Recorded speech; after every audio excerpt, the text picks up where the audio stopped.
مومن نے اپنے باپ کے سامنے آتے پوچھا تھا، وکیل صاحب لائیے کاغذات۔ ان کے کہنے پر وکیل نے کاغذات کی ایک کاپی انہیں پکڑا دی تھی۔ جائیداد کے کاغذات، ہم نے حویلی اس لڑکی کے نام اور باقی جائیداد تمہارے نام کر دی ہے۔ حیدر شاہ سے کہا جیسے کوئی عام سی بات ہو، بابا سے یہ سب کیا ہے؟ وہ لڑکی حیوانی میں آئی ہے اور پھر ساری جائیداد میرے ہی نام کیوں؟ میرے بھائی کی بیوہ اور بچہ بھی تو ہے۔ وہ چہرے پر حیرت لیے بولا تھا، تم نے اگر ان سب کاغذات پر سائن نہ کر ٹھیک نہیں تو ہم انان کے والد ہونے کے ناطے خون معاف کرنے کا اختیار بھی رکھتے ہیں، اور پھر یہ لڑکی بھی مانی ہو کر تمہارے نکاح میں نہیں آئے گی۔ وہ دھمکی میز لہجے میں کہتے کاغذات سے پکڑا چکے تھے، جبکہ مومن شاہ حیران نظروں سے اپنے باپ کو دیکھ رہا تھا کہ آخر انہیں جائیداد اس کے نام کرنے کی اتنی کیا جلدی ہے؟ آخر کیا وجہ ہے جو انہیں یہ سب کرنے پر مجبور کر رہی ہے؟ اور وہ حنان کی بیوہ اور بیٹے کو کیوں نہیں دینا چاہتے؟ وہ سوچ میں پڑ گیا تھا، نہ بھائی کا انتقام لیے بنا رہ سکتا تھا، نہ ہی بیوہ بھابھی اور بھتیجے کے ساتھ ناانصافی کرتے ہوئے دیکھ سکتا تھا۔ آخرکار وہ ایک نتیجے پر پہنچ گیا، وہ جانتا تھا کہ اب اسے کیا کرنا ہے۔ اس نے سائن کر کے پیپر حیدر شاہ کو پکڑا دیے تھے۔ اجازت ہے میرا نکاح ہو جائے؟ اس نے باپ کو دیکھتے پوچھا تھا۔ اب نکاح پڑھائیں مولوی صاحب، حیدر شاہ نے مولوی صاحب کو کہا تھا۔ قلب افرا سیاب، آپ کا نکاح مومن حیدر شاہ سے باؤز حکا مہر سکہ راج الوقت طے پایا ہے کہ آپ کو قبول ہے۔ اس کے منہ سے گھٹی گھٹی سسکیاں نکلی تھی، آواز جیسے حلق سے نکلنا مشکل ہو گیا تھا، مگر اسے یہ سب قبول کرنا تھا۔ اسے گھر بھی تو جانا تھا، مگر اسے خبر ہی نہ تھی۔ یہ تو اسے بہلانے کے لیے بولا گیا تھا۔ وانی ہونے والی لڑکیاں بھلا کہاں اپنے ماں باپ کے گھر جاتی ہیں؟ 3 بار قبول ہے بول کے وہ اپنے جملہ حقوق اس کے نام لکھوا چکی تھی۔ مومن شاہ نے بھی ایسے ہی قبول ہے کہا جیسے کوئی بوجھ ہو اور جلد اتار کر پھینکنا چاہتا ہو۔ چلو اب حویلی۔ سب کے جانے کے بعد وہ قلب کو نہ اٹھتے دیکھ کے بولا تھا، مگر آپ نے بولا تھا کہ ہمیں بابا کے پاس چھوڑ آئیں گے، مجھے کسی حویلی نہیں جانا۔ وہ سر کو دائیں بائیں گھماتے ہوئے بولی تھی، تمہیں کہا نا کیا کھانا پینا پہننا ہے سب میری مرضی سے ہوگا۔ تم مومن شاہ کی ملکیت ہو، تم سانس بھی میری مرضی سے لوگی، اب سمجھی؟ یہ میں طے کروں گا تمہیں کہاں کیا کرنا ہے کیا نہیں۔ تم نہیں غضب ناک کا تیور لیے معصوم سی لڑکی کو دیکھتے بولا تھا، جس کا شاید اسے نام ہی نہیں پتا تھا۔ نکاح کے وقت بھی اس نے غور نہیں کیا کوئی دلچسپی ہی جو نہیں تھی، اسے صرف انتقام لینا تھا۔ ڈری سہمی لڑکی کو بازو سے پکڑتے وہ آگے بڑھا، وہ بھی کسی کھٹی پتنگ کی طرح اس کے ساتھ گھسیٹتی ہوئی چلی جا رہی تھی۔ مومن شاہ کے قلب کو لے کر جانے کے بعد افرا سیاب چودھری زمین پر بیٹھتا چلا گیا۔ آج اس نے اپنی جان سے پیاری بیٹی کو بھی کھو دیا تھا، اور بیٹا تو جانے جرم کر کے غائب ہی ہو گیا تھا۔ اس کے اپنے اسے دلاسے دینے کی بجائے تماشا بنے کھڑے تھے۔ ایسا ہی تو ہو رہا تھا، ہم تکلیف میں ہوں دکھ میں ہوں، ہمارے اپنے بس چپ چاپ خاموش تماشائی بنے ہماری حالت پر مسکراتے ہیں اور آوازیں جاتے نظر آتے ہیں، اور شاید چند ایک لوگ اپنوں کا درد محسوس کر بھی لیتے ہیں۔ سب لوگ جو مومن شاہ کی گاریوں اور مخاوضوں کو دیکھ کر اپنے اپنے کمروں میں بند ہو گئے تھے، اب باہر کھڑے سرگوشیاں کرنے میں مصروف تھے۔ بھابھی بس کرے جو خدا کو منظور تھا، شاید ہماری قلب کی قسمت ہی ایسی تھی، اب بس دعا کرے کہ وہاں اسے کوئی نقصان نہ پہنچے۔ افرا صاحب کے بھائی نے اسے اٹھاتے ہوئے تسلی دی تھی، زہرا بھائی جان کے لیے پانی لاؤ۔ انہوں نے اپنی بیوی کو پانی لانے کا کہا تھا۔ عالی شان سرخ رنگ کی حویلی پوری شان کے ساتھ سامنے کھڑی، یہاں بسنے والے شاہانہ طرز زندگی کا منہ بولتا ثبوت تھی۔ بلیک مرسیڈیز کے رکتے ہی باقی تمام گاڑیاں بھی یکے بعد دیگرے حویلی کے بڑے سے پورچ میں آ رکی تھی۔ مومن شاہ گاڑی سے نکلا اور کھینچ کے سسکتی ہوئی قلب کو بھی باہر نکالا تھا، پھر اسے لیے حویلی کے اندرونی حصے کی جانب بڑھ گیا تھا۔ بہت سی راہداریاں پار کرتے کرتے بڑے کمروں کے سامنے سے گزرتے ہوئے ایک بڑے سے ہال میں آ کر رکا تھا، جہاں سامنے مسکری پر ایک ڈھیر عمر خاتون بیٹھی کسی تصویر کو سینے سے لگائے آنسو بہا رہی تھی۔ قدموں کی آواز پر اس نے سر اٹھائے سامنے مومن کے ساتھ کھڑی سسکتی لڑکی کو دیکھا تھا۔ غصے سے ان کے ماتھے پر بل پڑے تھے، پھر اچانک وہ مسخری سے اتر کر اس لڑکی کے قریب آتے اس پر جھپٹ پڑی تھی۔ تیرے بھائی نے میرا جگر کا ٹکڑا چھین لیا، مار ڈالا میرے حنان کو، آخر کیا بگاڑا میرے بچے نے اس کو بھری جوانی میں موت کی نیند سلا دی۔ وہ غصے سے اس چھوٹی لڑکی کو مارتے ہوئے بول رہی تھی، جبکہ وہ خود کو ان سے بچانے کی ناکام کوشش کرتے ہلکان ہو رہی تھی۔ جب بوڑھی تھک کر رکی تو کسی اور نے اس پر اچانک حملہ کیا، بالوں سے پکڑ کر زمین پر گراتے منہ کو لاتوں کی برسات شروع کر دی۔ اس معصوم کا، جس کا کوئی قصور نہ ہوتے ہوئے بھی یہ حال کیا جا رہا تھا۔ ظالم، مجھ سے میرا شوہر چھین کر مجھے بیوہ کر دیا، میرے بچے کو یتیم کر دیا تیرے بھائی نے، میں تجھے چھوڑوں گی نہیں، مار دوں گی میں تجھے۔ وہ حنان کی 25 سالہ بیوی تھی جو قلب کو بے دردی سے مار رہی تھی۔ بس کرتے بھابھی، ورنہ ہی مر جائے گی، چھوڑیں ابھی۔ اب آپ کا غصہ اتر گیا ہو تو اماں جان اور آپ آج کے بعد اسے کچھ نہیں کہیں گی، میں خود دیکھ لوں گا۔ وہ در سے دوہری ہوتی قلب کو اٹھاتے بولا تھا، پھر تقریباً گھسیٹتے اسے اپنے کمرے میں لے کر چل پڑا۔ پری کو آواز دیکھ کر بلایا۔ جی صاحب، پری ہامتے کامتی اس کے کمرے میں آئی تھی۔ اس کی مرہم پٹی کر دینا، آج کے بعد میں حویلی سے باہر ہوں تو تم اس کے ساتھ رہو گی۔ وہ بے نیازی سے کہتا کمرے سے باہر نکل گیا تھا۔ کل بی بی زیادہ درد ہو رہا ہے کیا؟ کتنا مارا ہے آپ کو؟ سامیہ بی بی نے بہت برا کیا آپ کے ساتھ، وہ ملازموں کو بھی ایسے ہی مارتی ہیں، ذرا رحم نہیں ہے ان میں۔ اس کی مرہم پٹی کرتے ہوئے بولے جا رہی تھی، پھر اس کو نیند کی دوا دے کر سلا دیا، خود باہر چلی گئی۔ مومن شاہ کی تاکید کے مطابق دروازہ لاک کرنا نہ بھولی تھی۔ امی جان، آخر آپ لوگوں نے کیسے کلب کو اس درندے کے حوالے کر دیا؟ رافعہ جو بھی گھر لوٹ رہا تھا، سن کے کلب کو وانی کر کے مومن شاہ کے ساتھ رخصت کر دیا۔ وہ انگاروں پر لوٹ رہا تھا، اب بھی ماں کے سامنے کھڑا غصے سے ان سے پوچھ رہا تھا، تم کیوں اس طرح غصہ کر رہے ہو؟ تمہارا کیسے کہ بھائی کے گناہ کی سزا ملی ہے اسے، اور شکر ادا کرو تمہاری جان چھوٹی اس سے۔ رشکندہ بیگم نے ایسے کہا جیسے وہ ان پر بوجھ منگ تھی وہ میری۔ ایسے کیسے چپ کر کے بیٹھ جاؤ، پسند کرتا تھا میں اسے، وہ بھی اسی انداز میں بولا تھا۔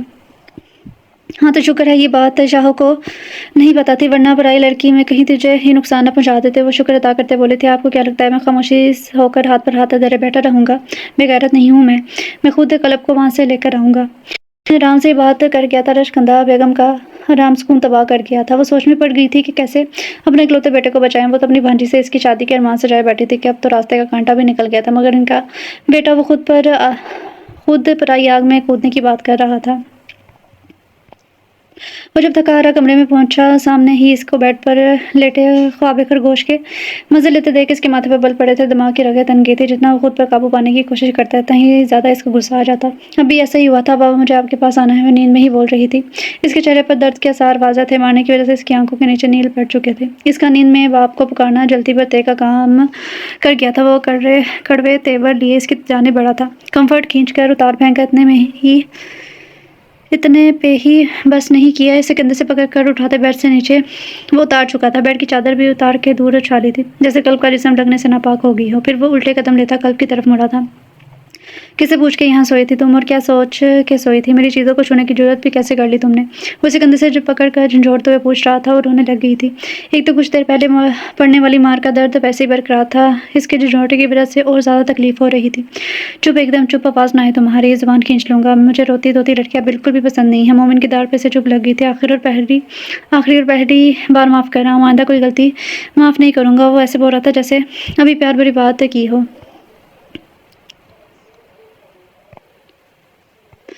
جبکہ وہ اس بات میں سر ہلاتے ڈر کے مارے سے دور جا کھڑی ہوئی تھی۔ مبادہ وہ پھر سے کچھ نہ بولتے۔ اور ایک اور بات بتا دوں عاصم، بلکہ ابھی سے میرے سارے کام تم کرو گی، کوئی بھی کام ذرا بھی لیٹ ہوا تو انجام کی ذمہ دار تم خود ہوگی، سمجھی؟